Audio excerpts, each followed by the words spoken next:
Hello tubers, welcome to Bull Forward 82. In this video we're going to do a recap on this truck here. Because I want to start posting new videos on this. You've seen the recap for that one over there. But I want to get everybody up to date on this truck here. I got this thing from the Junkyard in January of this year. And I've been working on fixing it up, trying to clean it up. See, I got the wheels kind of looking decent. Well, actually I had these wheels, but swapped them from what was on here. And I'm working on doing some paint. I'm doing some wet sanding, did some buffing, and it looks like I got a lot of residue here I need to clean off. That's what I've been working on, is just buffing this thing out, trying to make it look nice. I'm gonna have to do some more work there. I'm thinking about taking those mirrors off, because we're gonna be putting different mirrors on this anyways. But you can see I started wet sanding this side. It's all smooth now. Instead of, this is really sticky. This is nice and smooth. But yeah, anyways, that's what's going on with this truck. But yeah, let me give you a little recap here, get you caught up, and then we'll start posting new videos on this truck. And if you guys haven't subscribed already, be sure to do so. Click the button down below and click the little bell so you get your notification when a new video pops up. This channel is going to primarily focus on these trucks that I have here, project-wise and whatnot. We may have other stuff come up, like the neighbor's Tacoma here. So eventually we're going to do some stuff to it, but other truck stuff may pop up. But this channel is going to primarily focus on these trucks here. This is the 85. I call it the Junkyard truck, but I actually have a new name for it I think you guys might like. We got Betty over here. Seen the recap video on this one. We'll have some more videos of this coming up. I'm looking forward to. Just getting a little dirty. I'll probably wash it here soon. Get the wheels clean, polish them up. Yeah. Anyways, tubes, let's check out that recap, huh? Let's take a look. It's a little dark. It's about 6 o'clock. So I'll have to maybe get a look at this tomorrow. But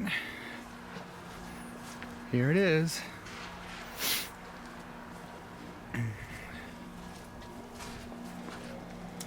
Show a little green around the gills back here.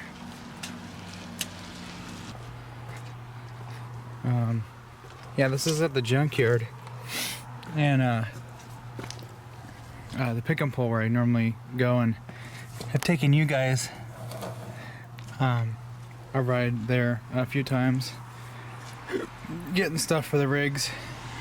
Yeah, it kind of sucks. Yeah, I was going there for a part for the neighbor's Camry, and I saw this truck there.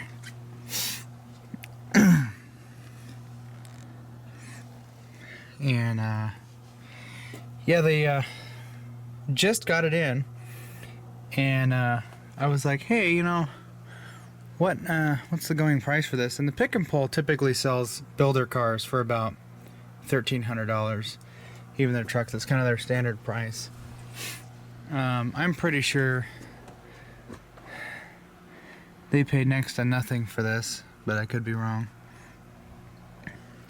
I haggled them a little bit, and I got it for $975, which that bull nose there, which you can barely see, that's the original one that I've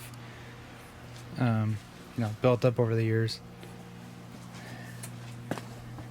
And that one I paid $500 for.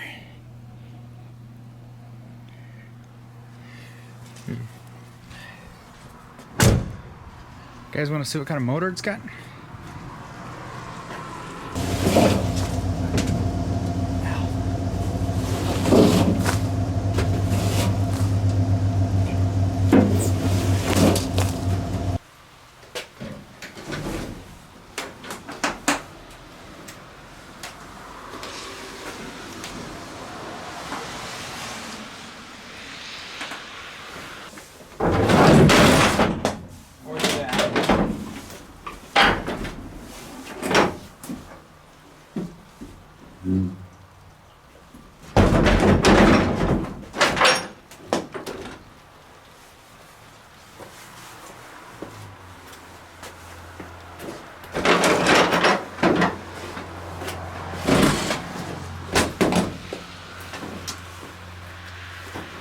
This is a big canopy.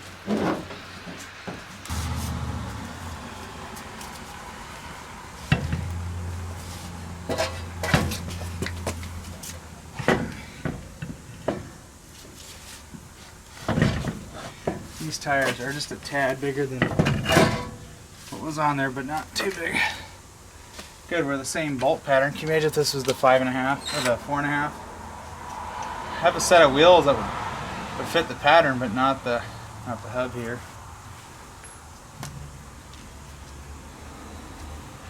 Get some new chrome lug nuts.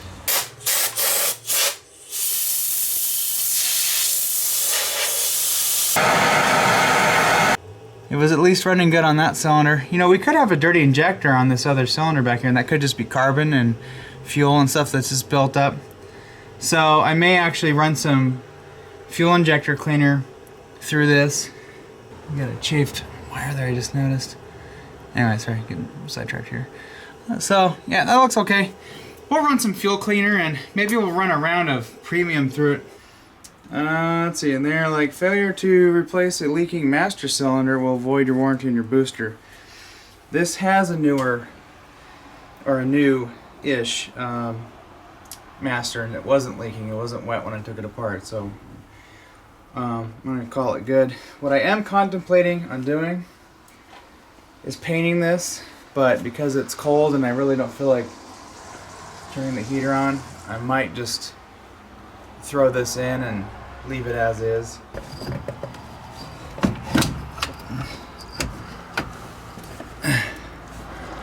No go. There you go. Hey, look at that. Nice and shiny.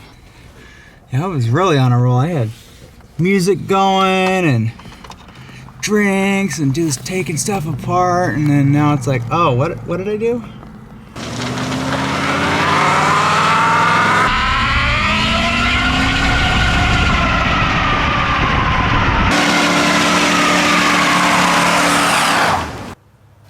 Which is what I've been using.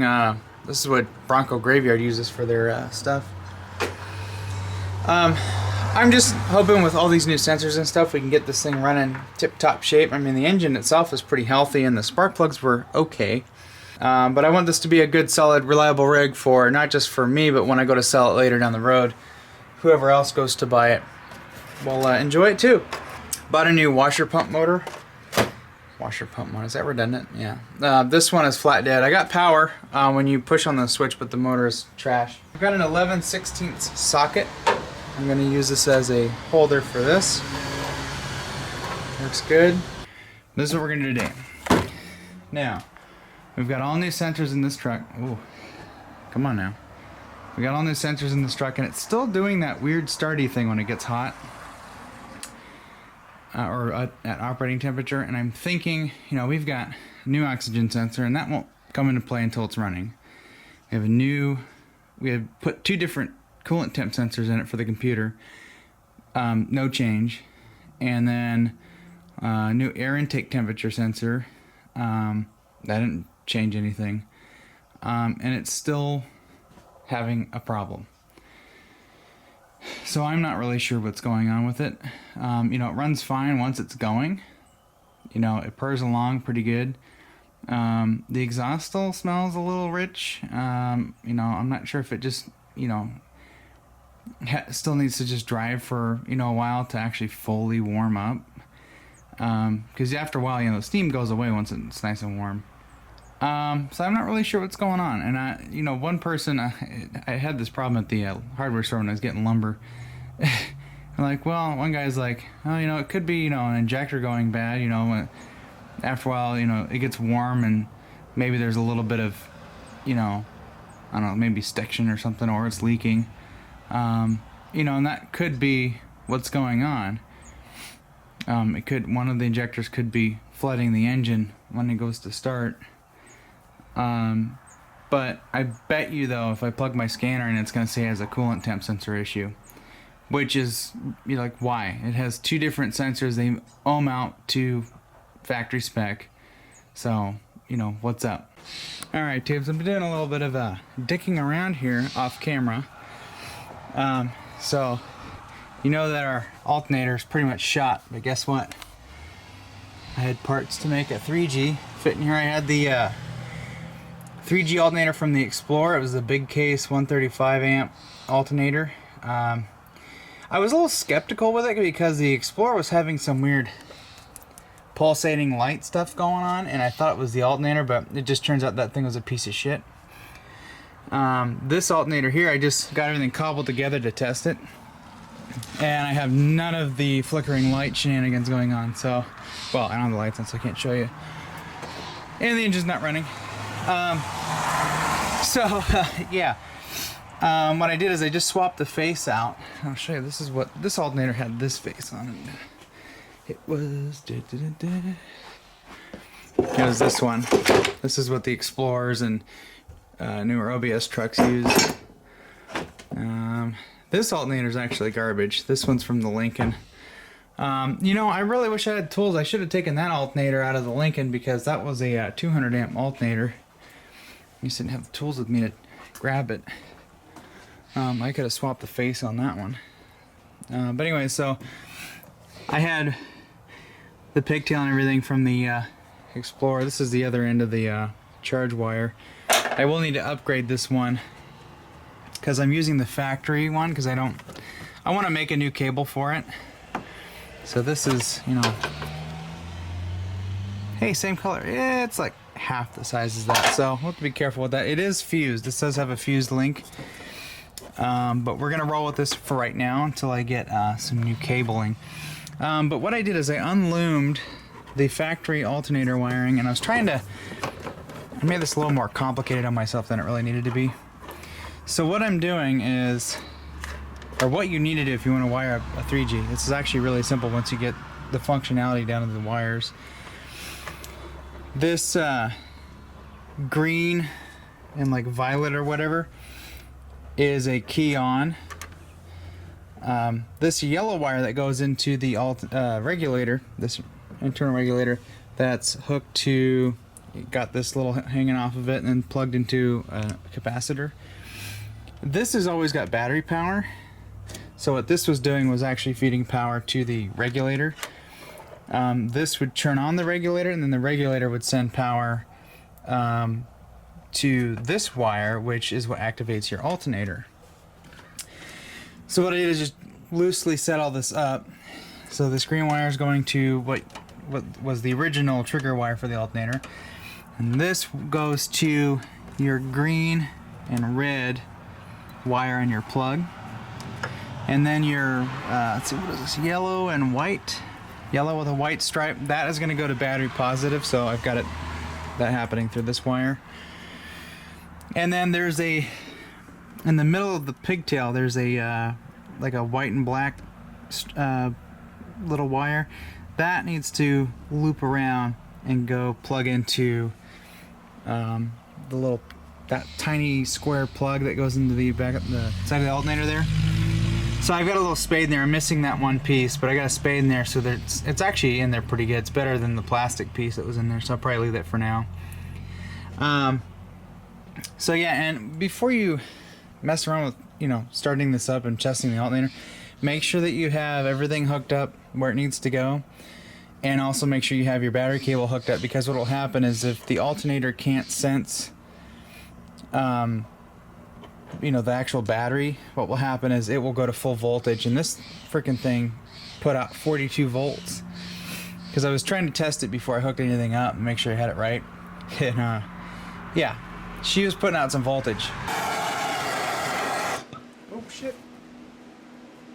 Alright tubes, I kind of did a bunch of stuff off camera. I was kind of in the groove. Well, I was also doing some live video stuff too, so just messing around with that.